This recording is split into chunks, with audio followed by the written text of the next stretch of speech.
You're listening to the Exhibitionist podcast, hosted by Nicola Reader and brought to you by inspiringexhibitors.com and ProExtra, a wholly owned subsidiary of 12th Man Solutions Limited. Hi there and welcome to episode 22 of the Exhibitionist podcast. I'm Nicola Reader, your host, and as always, we are delighted to have you join us.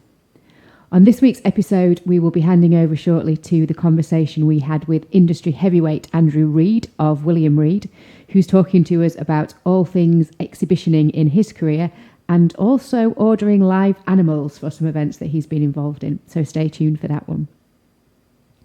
Before we get to that conversation, I just wanted to pick up on something that we wrote about in the blog last week that has been gathering a little bit of momentum and getting some really good feedback. And that was our trip to the Game of Thrones exhibition last week in Belfast. Now, if you're not a Game of Thrones fan, please don't hit the pause button or the stop button at this point and think that there's nothing of interest for you in this conversation, because I'm really hoping that there will be. So, as much as I'm a little exhibition geek, I am also a little Game of Thrones geek, although I have to say I don't necessarily get every single little bit of power play that's going in there. I just like the characters, or I dislike many of the characters actually. So when we heard the touring exhibition was coming over to Belfast, we thought we'd nip over there, have a look around and see what it was all about. Now, we're used to spending a lot of our time on the show floor of trade exhibitions, and the alternative word of exhibition, as in a showcase of artwork or an installation of some type, is quite different. So we just thought, was there anything that we could learn from that type of an exhibition that actually would be meaningful and relevant to exhibitors? And there was quite a lot, actually. So if you hop over to the blog at www.inspiringexhibitors.com, you can read about all the things that captured our eye. But the two things I wanted to pick up on today were community and differentiation. So starting with that point of community, one thing that felt brilliant as we walked into the Game of Thrones touring exhibition was that we were with lots of like-minded people. And while Game of Thrones can be quite divisive in the outside world, some people love it, some people hate it, actually we were with our tribe and we were all together, we were all in our geeky t-shirts, we were all there with our cameras at the ready, we all knew exactly who Jon Snow and Arya Stark were. And we were there together. This was our club. And that felt brilliant. And that you could spend that couple of hours just surrounded by like-minded people. You could scream in delight when you saw the Hall of Faces. You could shriek when you walked through the crypt. You could stroke a dragon's head. And nobody thought you were a bit weird, which we probably were for an afternoon. But what does that mean for exhibitions and trade shows? I think it's really about how you build that community. So we're hearing much more about how younger people, millennials, as they're starting to come through, are wanting more experiences than things. They're much more interested in creating memories and being entertained at the things that they go to. They want to talk about something that they touched or felt or smelt or tasted, rather than just something they were given or some information. So building that community of like-minded people, of fans who love your products or your service, starts a long time before you hit the show floor. And that's really about engaging in all that pre-show marketing to get some feedback from your fans about what they want to see from you at the show, what they're hoping to find out and maybe network with other people. Where in that community have you got people you can put together? So people who could work collaboratively on projects, or people who are like-minded and can solve a problem. So that sense of community just felt brilliant. And I think if in any way as an exhibitor or even an event organizer, you can find really creative ways to build that community where you all feel like you're in it together, you're fighting for the common cause, you're trying to solve a problem in your industry, then I think that can really, really help you as an exhibitor to extend your footprint beyond just the show that you're working on. One example from a client we're currently working with in the digital construction industry is around one of their key experts, one of the knowledge leaders within the industry, who's really built up a presence and a profile over the years and is known for being an expert and leading a lot of projects in the digital construction world. And actually they have a little bit of fun with that. He's the personality of the business. He quite often does a lot of speaker slots, and even things like where they're giving away free cookies maybe from their stand. They've got fans coming up and saying, oh my gosh, are his brains baked into these cookies? Do we get a little bit of his knowledge if we have one of these? And it's kind of building that fan base and that community around that. So So if you can find the reason for why people can come together around your product and your service, then it's a great way of building those fans beyond just the footprint of the show. So the second thing I wanted to talk about was differentiation. And this was just to really highlight how important it is to make sure you've got different mediums and different channels for people to get information and insight from you during an event. So over at the Game of Thrones exhibition, we were there with a couple of friends who were a little bit older than us and certainly had very different interests. So one friend was very much into needlework and craft. So seeing the costumes up close and the intricacies of what had gone into that costume making was really what made it exciting for her. There were other people who were really into the swords and wanted to be standing and being the hero with the swords and creating the poses that they'd seen their heroes making in the shows. For me, the Hall of Faces, where I could go and take my photograph and wait for it to pop up somewhere on that iconic picture of the Hall of Faces, was the thing that they had to drag me away from, to be honest. I think they called security at one point. But that's where I wanted to spend my time. And there was just a lot of different things to do, whether you were just walking through something at your own pace, whether you were going around with an audio guide so that you could get all the very intricate details about everything that was on display, whether you just wanted to quickly read the maybe 50-word imprint next to an exhibit and that was enough for you, and then move on to the next thing. It just all depended on what you were particularly interested in as to where you spent the most of your time. And quite often we will see exhibitors saying, we need TV screens, we need some literature, we need to have some graphics boards, and we need a giveaway. And that's because that's the rules of exhibitions. They don't really think about what role is each of those different mediums playing for different people based on how different people want to learn. So what is it about a brochure that somebody who loves a brochure really needs to get from that? It is more detailed, definitely, but it's kind of quite structured, and it needs to give them a lot of things so that they feel they have a lot of knowledge before they go and talk to somebody else. If somebody's very visual, then big pictures, big images of things on your graphics work really well for them in being able to pick up information quickly. So as much as a lot of people say, yeah, we will have all those different mediums, sometimes maybe there's not as much thought going into why you need those different mediums and the roles that they're playing, and actually what might be driving somebody's decision to either pick up a brochure or watch a video or interact with a game. And we are all very different. So the more different things you can have on your stand to really help people get the best out of it, then the best chance you have of making the right connection with the people who really matter. So I could talk for the next 40 minutes about how brilliant the Game of Thrones exhibition was, and I could probably have hundreds of our listeners coming back to me and saying that, what am I going on about? Game of Thrones is rubbish, it's a load of nonsense. So I just hope whether you love it or hate it, that made some sense and you got something out of it. I'm sure far more importantly, you would like to hear from our guest this week, Andrew Reid of William Reid. So I will hand over to him now and hope you enjoy the conversation. So on this week's episode of the Exhibitionist podcast, we are delighted to have with us Andrew Reid, who is MD of Events and Exhibitions at William Reid. So Andrew, welcome to the show. Hello. So today we are looking at getting all your weird and wonderful stories from years spent in the industry. But before we get into that, can you just give us a quick review of your history, background, experience, and the current role that you're involved in? Well, it rather depends on how far you want to go back. But and if you're talking about my experience in the live events world, I suppose I could probably go back to when I was the entertainment officer in the officers' mess, the Night 12 Lancers, and we did all the summer party planning and all that sort of stuff, which was great fun actually, and it taught you quite a lot about actually from an operational side of it, how to build things. So we used to transform the mess into out of Africa themes and Tarzan huts and all that sort of stuff just by using simple materials. That was a bit of a challenge, I have to say, that one when we had Tarzan, because in those days I went down to the local zoo and I asked them if we could borrow a couple of lions. So we had parked up on the lawn. We painted a Land Rover black and white stripes and built a cage. And we had 2 live lions parked up on the lawn for that party, which was a bit of a novelty, bit of a challenge. But I don't think you get away with that nowadays. Can I ask, Andrew, that was a long time ago. Were you Tarzan in that situation? No, I wasn't. No. The commanding officer was Tarzan, and his wife was Jane.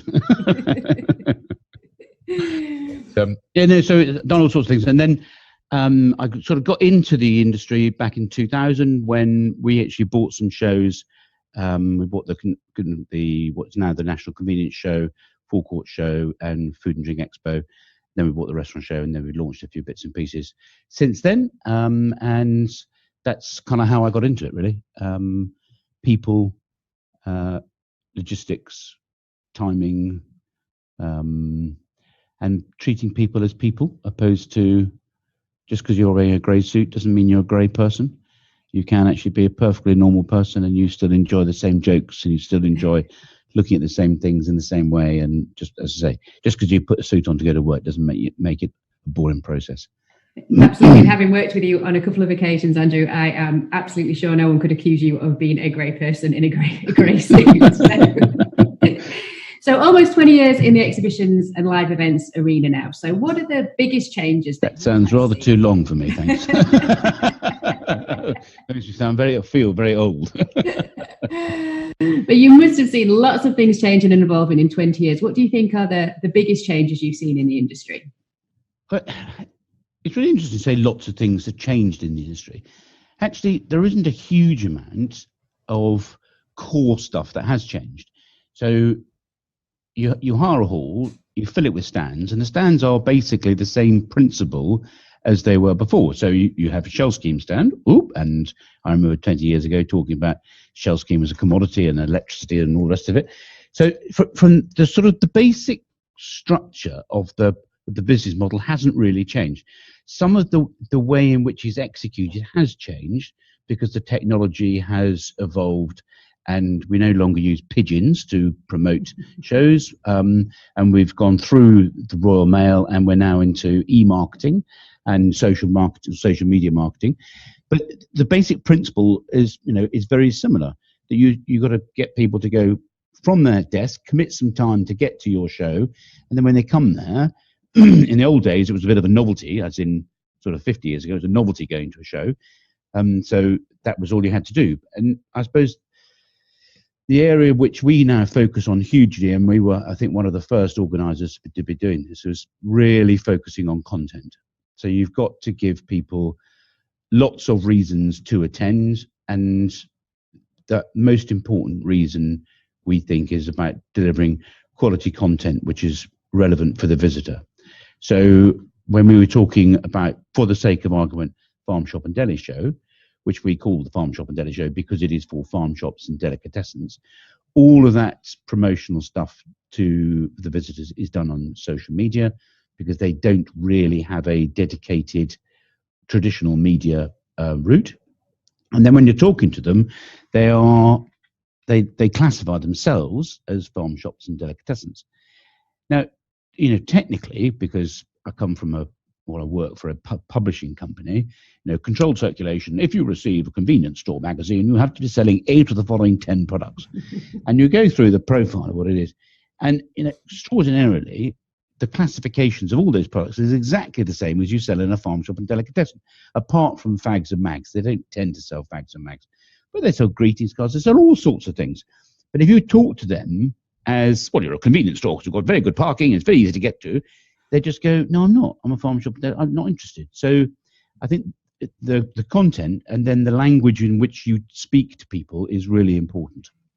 And it's interesting you say that. It feels a real challenge about how you try and appeal to a broad audience, but be kind of targeted enough in your messaging. Obviously, you want to appeal to as many people as you possibly can, but you need to be really clear that you're talking to them in a way that they understand there's something in it for me. Well, I agree with that, but I'm not a great believer in chasing numbers. I'm interested in visitor density. In other words, how many people you have per square meter for the duration of the show. Because if you go back to my first comment about parties, all the best parties happen in the smallest rooms. Always in that you mates around. There's a party going on outside of today of all days, and it's 35 degrees. There'll be a party going on outside, but the best part will be happening in the kitchen with a few people having a bit of a natter. And it was always the way where you get people closely knit in a reasonably confined space. They have to have a good blast, and I think it's really important that we focus on, as I say, the visitor density, and then the whole point of our stuff is about relevance. So I'm not interested in frequency. I'm not interested in volume. I'm interested in relevance.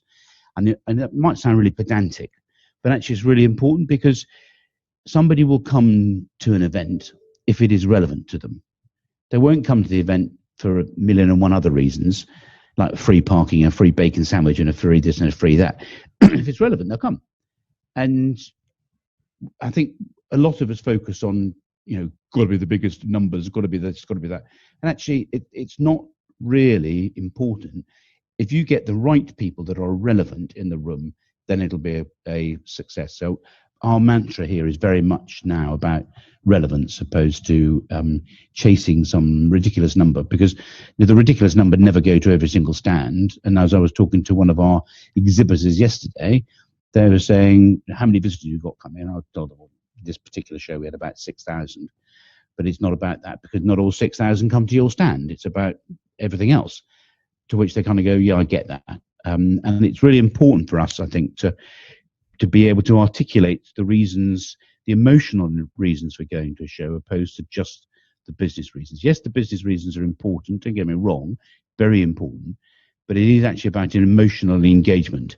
And Chris Hughes' AAM, I think is relevant for whatever you're doing, whether it is even writing an article, but if you're organising a festival, a trade show, a consumer show, an awards do, it doesn't matter what it is, any gathering of people, anticipation, arrival, moments and memories. I think it's a really good mantra, and that's another thing which we now wonder. We don't actually wander around the office going every day, but we do apply the principle to what we're doing.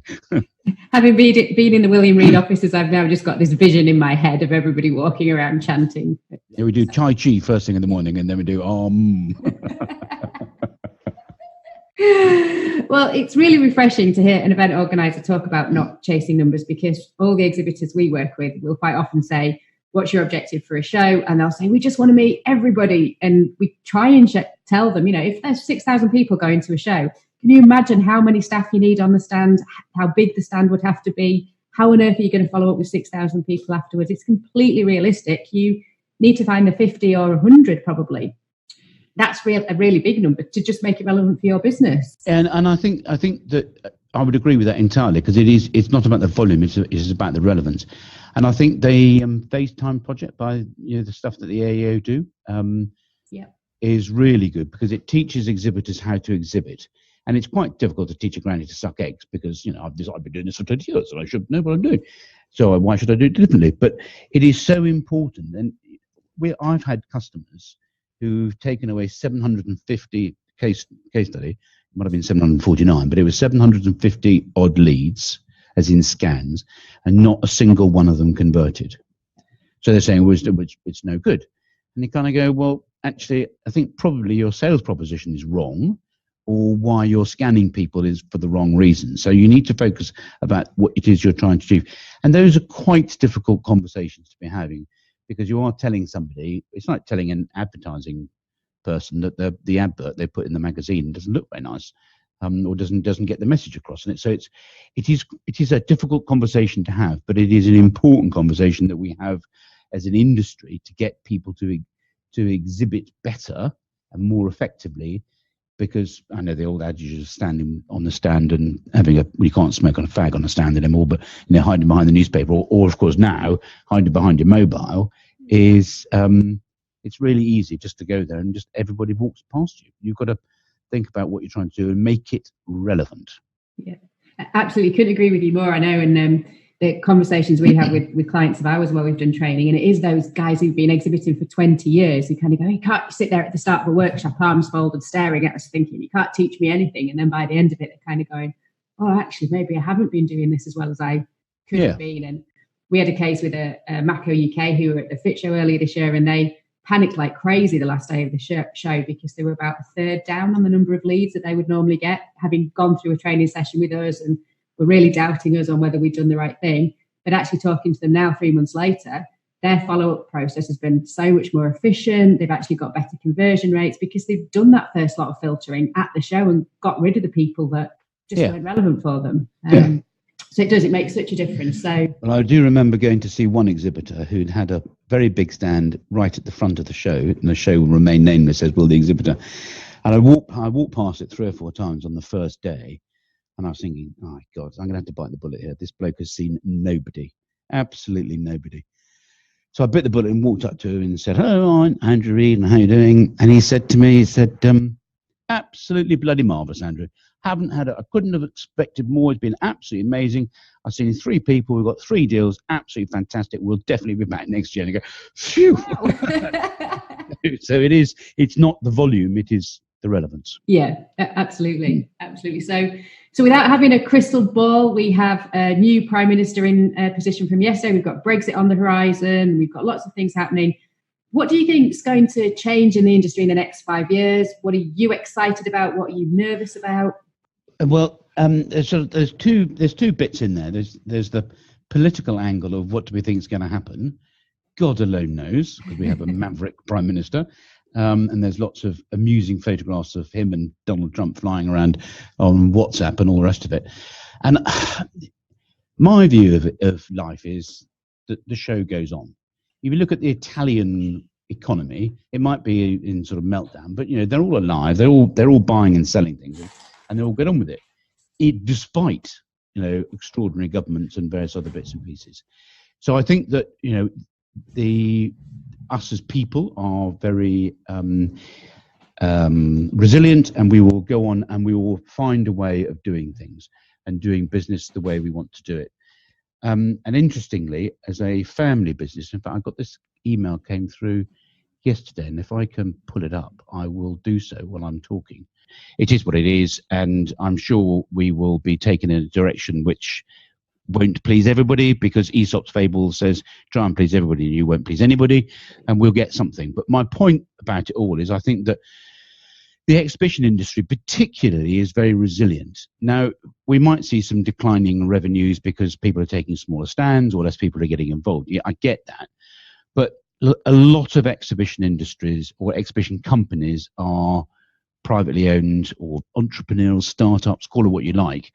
And interestingly enough, my niece, who sits on the board as a non-exec, has just attended the Family Business Forum. And it is quite interesting because there's 4.8 million family firms in the UK. 18,000 of them are large to medium size. 85% of UK business are family owned. Family businesses employ 13.4 million people. And the tax contribution of family firms is more than the annual NHS budget. And given the downturn on the fashionable, no, that's not the wrong expression, given the focus on what you and I would call work-life balance, and the snowflake generation, the world is a different place, and the big boys are no longer necessarily attracting the talent. So I think there's a really good opportunity for us in the exhibition industry, because a lot of us are smallish, medium-sized family businesses or privately owned businesses, to be able to recruit some really good talent, which will then allow us to continue to succeed. Yes, we'll face the pressures of the economic impact in various categories and sectors, but we still need to eat, we still need to drink.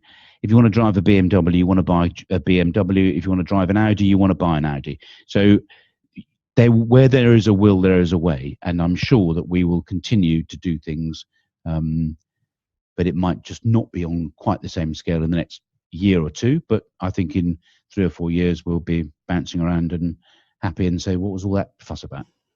Yeah, absolutely. I think I share your optimism there in terms of we might, let's just kind of get on with it now, and we might have a bit of a tough time, but actually we're pretty resilient in this country, and we'll get on with it and come out the other side. But I just wanted to pick up there on your comments about kind of young talent and recruitment. And as an industry, it can be quite a tough industry. It's hard work physically. They're long days on site.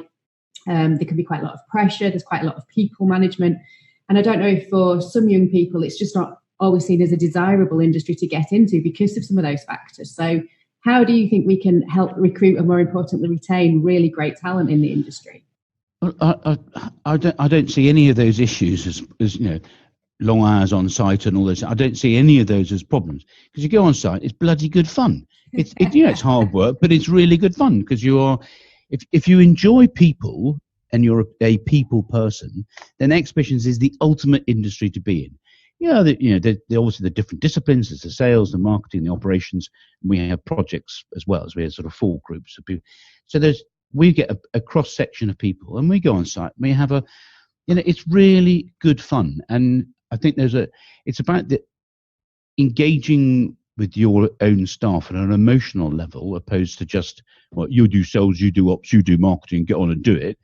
And if you can engender that enthusiasm in them, then that rubs off on the customers. And we pay a huge amount of attention to making sure everybody has a good time. Not necessarily, when I say a good time, I don't mean a sort of party. I just mean a professionally run, efficient, effective. The operations department do not, touch wood, fingers crossed, and all the rest of it, have not had for ages and ages and ages anybody write in with a complaint. Yeah. And if you can do that, so if the guys can turn up on site and have a smooth get in, then it's really useful for the sales team, because when you start selling for the following cycle, everybody's happy, opposed to being negative. And I know it's sort of boring, if the car park attendant is rude to you when you get there, that really irritates me, because there's absolutely no reason. I get it in the neck, because the guy comes in grumpy, talks to the operations department grumpy, and then the whole thing spirals down. So it's really important, and I think that people, really, really important. Engage them, and it's not necessarily about massive rewards and all the rest of it, though.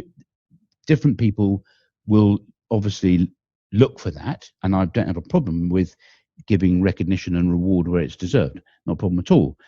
But it's not all about money. It's about actually finding the people that are people-centric, who are then capable of doing their specific individual skills that we need and want to be able to execute stands or execute shows, and awards as well, for that matter. We do a lot of award schemes here too. Well, you're clearly massively passionate about the industry and have had a lot of fun over the years. So tell us about the best event you have ever worked on in your career. Well, from a trade show, I think it would probably be, I don't know. Pick one and then everybody else gets upset you haven't mentioned theirs. Yes, yeah. It's a little bit like thanking people after you've won an Oscar. So. It is a bit. I think that I would start with an event first. And I think what was really exciting is, a couple of weeks ago, we did 2 events back to back in the wine market. We launched the World's Best Vineyards, and we had a relatively new, well, there's a girl who didn't go to university, started in the events department. Her boss was removed reasonably quickly. She got promoted up, and she has taken this concept of the World's Best Vineyard from scratch, and we delivered it 2 weeks ago, or 3 weeks ago now, in banqueting hall, and we got worldwide coverage. That was really exciting, because the vibe in the room was unbelievably upbeat, and everybody was. And we got, it was a massive investment from our point of view, but everybody was enthusiastic and on the same page and getting it. And when you can create that environment, and I didn't create it, it was my idea, yes, but the execution was the events manager. She did a brilliant job. She found the location, she choreographed the whole thing. She even called the bloody slideshow and all the rest of it. And then to get that level of support and excitement from people literally all over the world, and admittedly not a huge number of them, but a number of them, was very exciting, and that just gives you a massive buzz. So from that point of view, I'd say that was my most exciting event to date. The most exciting sort of large-scale trade show would probably be April last year, so April 18, when we did the big shows up in Birmingham. We had 1,500 exhibitors. And as William Reed, we did a big stand in the crossover between Hall 1 and 2 up the top of the steps. We put in a 29-meter screen, and it was just about doing something which hadn't been done before. And it, a screen's a screen, but going back to your point about what's changed in the exhibition industry, technology allows us to do things differently, and you can get a much higher impact for less cost and better quality now than you could have ever done in the past. But that's the same as you start with a black and white telly, and you've now got fancy stuff where you can feel as though you're almost sitting in the football stadium or whatever. But interestingly, that's changing our view of colours, but that's a different conversation completely. So putting in that big screen was amazing, because we in 3 days we streamed more content than the BBC put out on their television stations in the UK in a week. Wow. Okay. Which is quite, you go, whoa, that is amazing. Yeah. And to pull all that together, and it's a big impact on our own employees, not just in the exhibitions division, but across the business, because they suddenly go, actually, wow, this is a big old business. We've got all this going on and all that going on, and we're doing that and we're doing that, and then people wandering past going, whoa, who are these guys? This is impressive, and trying to get the balance between not being too flash, and being successful is important.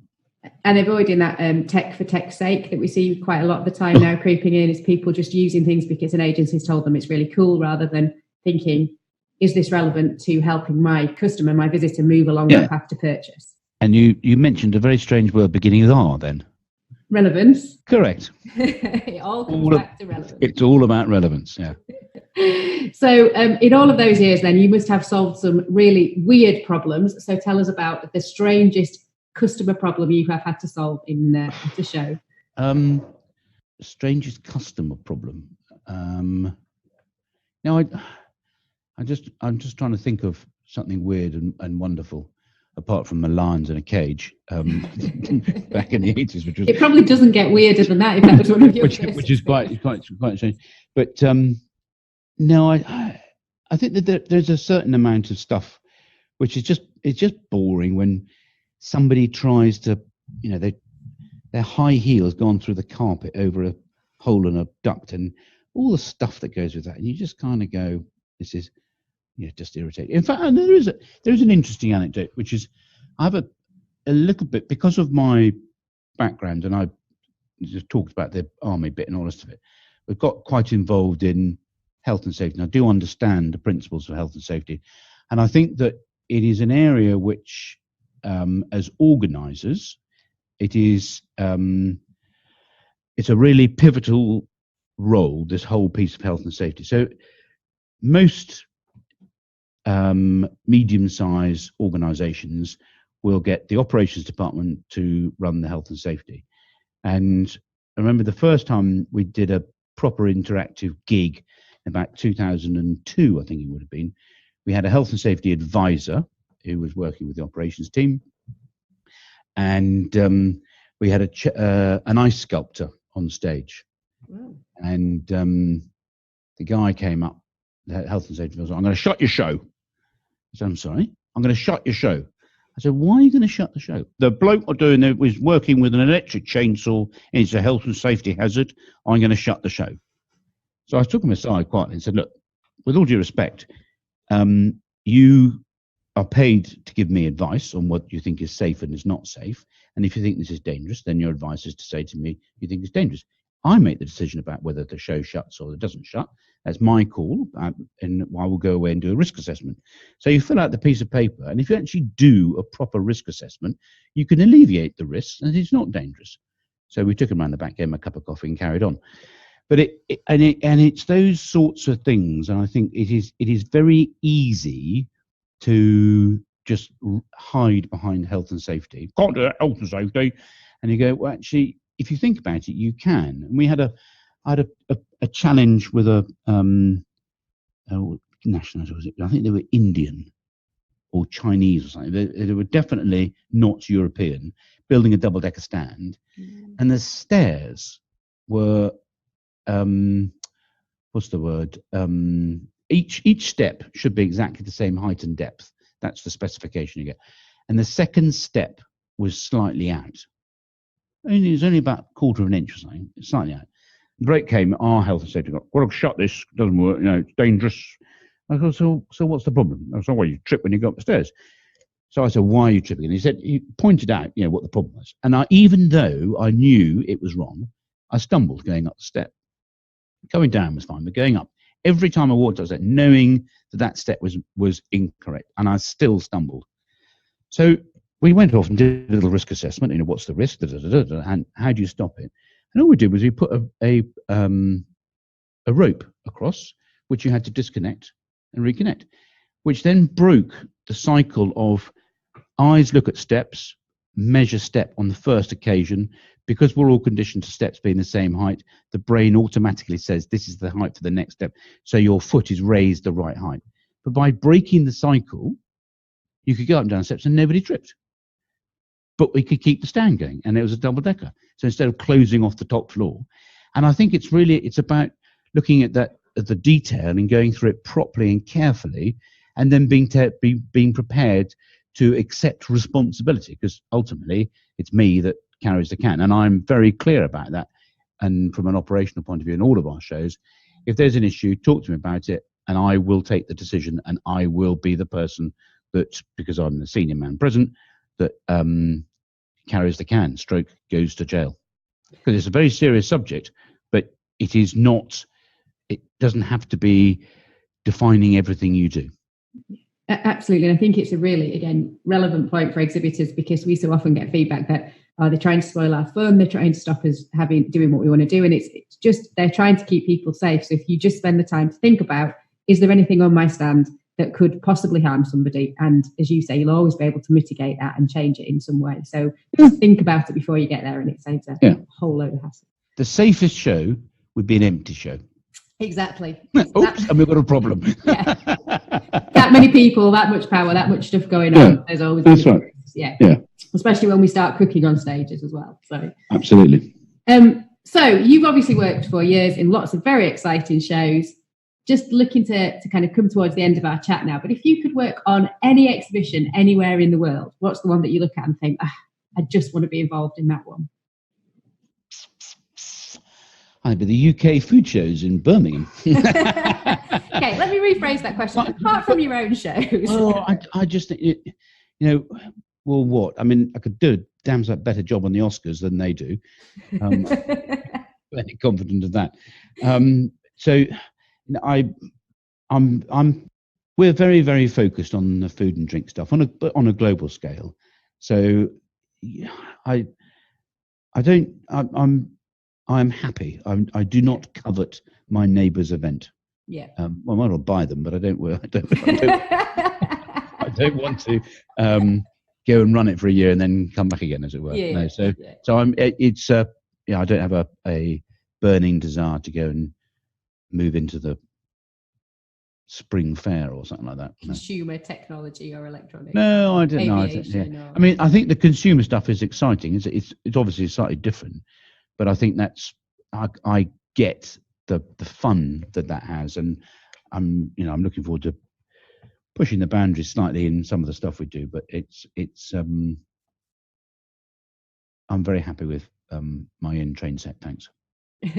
And you heard it here first, folks. The Oscars will be brought to you by William Reed in 2021. So quite a promise you've made there, Andrew. So I look forward to seeing that come to life. So our very last question of the show: if you could change one thing about the industry, what would you like to change?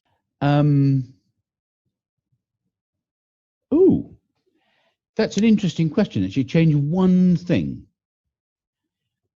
Here, I would like to change the ownership structure and models around venues. Oh, okay. And do you want a reason for that? Yes, please. Yes. Well, I think that the exhibition industry is a relatively high margin industry once you get the model right, and there's an awful lot of private equity flying around in this market at the moment, because you can't. If nothing else is making any money anywhere really, so you buy a show and you can get a return. That kind of makes sense. And then venues become property plays, because we only have a certain amount of square footage in the UK, and I'm talking about the whole of the UK, not in venue terms, just the size. We live on an island. We have restricted space. So the land proposition changes from being, this is a very nice place in the middle of nowhere, to this is now a centre of attraction of people, and therefore people come in to make money out of the venue and the estate that it sits upon, whether it's in London or Birmingham for that matter. And the dynamic changes and the focus changes, and all of a sudden the whole modus operandi changes. And I think that is going to be the single biggest driver to the way in which we work and operate, because it will define what we can and can't do. And I think that's a dangerous model to go down, because at the end of the day, it is very easy to kill the goose that lays the golden egg. And I think we should be really mindful and aware of that. And it's a tricky one. And I understand business pressures, and I understand it completely. But if I had a magic wand, that's the one thing I'd change. And in your head, is there a solution that you think, an obvious solution to that, or is it just one of those tricky questions that will take some time? It's a tricky conundrum, and I think as organisers we have to work very carefully with the venues to get them to understand the core proposition and the business model that surrounds the whole exhibition piece or live events piece. And it's not just about the organizer bringing a show, it's the economic impact that has, and the whole infrastructure that goes around it, the employment, and the AO economic impact study is really important for getting that message across. And we need to be careful and responsible, and we need to talk to government about business tourism. And tourism is so important in so many levels to so many people, and we mustn't forget that. And it is easy to take your eye off the ball and make a couple of grand and move, well, a couple of hundreds of thousands of pounds or hundreds of thousands of millions of pounds, and disappear off and go fine, and actually leave the rest of the world sort of floundering around in the dark slightly, which would not be good for lots of people and lots of businesses too. And I think we do need serious, to. Isn't it? It is a little bit, ending on a rather serious note around sustainability and ecosystems around venues. But it's as you say, it's something that we can't think of exhibitions in isolation as a 3-day thing that happens in a big warehouse. It's got to feel like a venue is part of a sustainable long-term plan for a region that brings in tourism, brings in revenue continually, and just for a show. So yes, we ended on a rather serious note. But still, it has been a really good chat with you for the last half hour. Thank you so much for giving up your time to talk to us. Overrun, I do apologise. That's okay. You were very interesting, and the big announcement about William Reid taking over the Oscars is the highlight of the show. So well, there you go. So Andrew, if people want to get hold of you, I guess they can find you on LinkedIn or visit the William Reid website. I don't really do LinkedIn too much. I'm not a great LinkedIner, but it's you know where I am. Yes, you are in Crawley. If anybody wants to talk to you, they can always pick. Correct. Absolutely. Well, thank you so much for joining us. It has been a pleasure speaking to you, and good luck getting ready for, I think, the restaurant show is the next thing on your agenda. That's the next trade show we're doing. Yeah. So tell us when and where that is. That's in beginning of October at Olympia, on the assumption that the painters and decorators aren't in mucking it around. Too much. Well, have a brilliant time at the restaurant show, and thank you so much for joining us this week. That's a pleasure. See you soon. Take care. Bye-bye. Bye. So thank you to Andrew Reid there of William Reid for his thoughts on the exhibition industry. And remember, folks, you heard it here first. William Reid to run the Oscars in 2020, maybe. Let's stay tuned and see if that happens. So coming up on the next episode of the Exhibitionist podcast, I am delighted to say that we have Daniel Priestley joining us. You may remember a few weeks ago when I came back from Portugal, I talked about what I'd learned from his book, Key Person of Influence, while I'd been enjoying the sunshine, and offered Daniel an invitation to join us on the podcast, which he thankfully accepted. So we've captured that conversation with Daniel, and it's a really interesting chat about how individuals and businesses can use trade shows and live events to build their influence and really be at the heart of their industry, and some really useful and practical, straightforward, down-to-earth advice from Daniel, as always. So look forward to that episode dropping in a couple of weeks. That's it from us for today. As always, you can contact us via the usual methods, but if you head over to www.inspiringexhibitors.com, that's where you'll find the blogs, podcasts, and ways to get in touch. As you may be aware from our newsletter, we are currently about to conduct a huge piece of research across the whole industry and, in fact, across the globe. We've been sending invitations out to a few hundred participants now who we've got lined up ready to answer our questions about what the shape of the trade show and exhibitions industry will look like in 2025. So if you want to get involved with that, please do give us a shout and we will send you the details of how you can get your voice heard, and we'll be hoping to publish that white paper in Q1 2020. So hope you have a good couple of weeks, whether you are summer holidaying or still at your desk trying to plan a busy autumn of exhibitions. If you do need any help from us, please do get in touch, and happy exhibitioning. Hop over now to inspiringexhibitors.com to subscribe to our newsletters, blogs and future podcasts, keeping you up to date with industry insight. While there, you can also find out more about our new book, The Exhibitionist, Inspiring Trade Show Excellence. Once again, thank you for listening.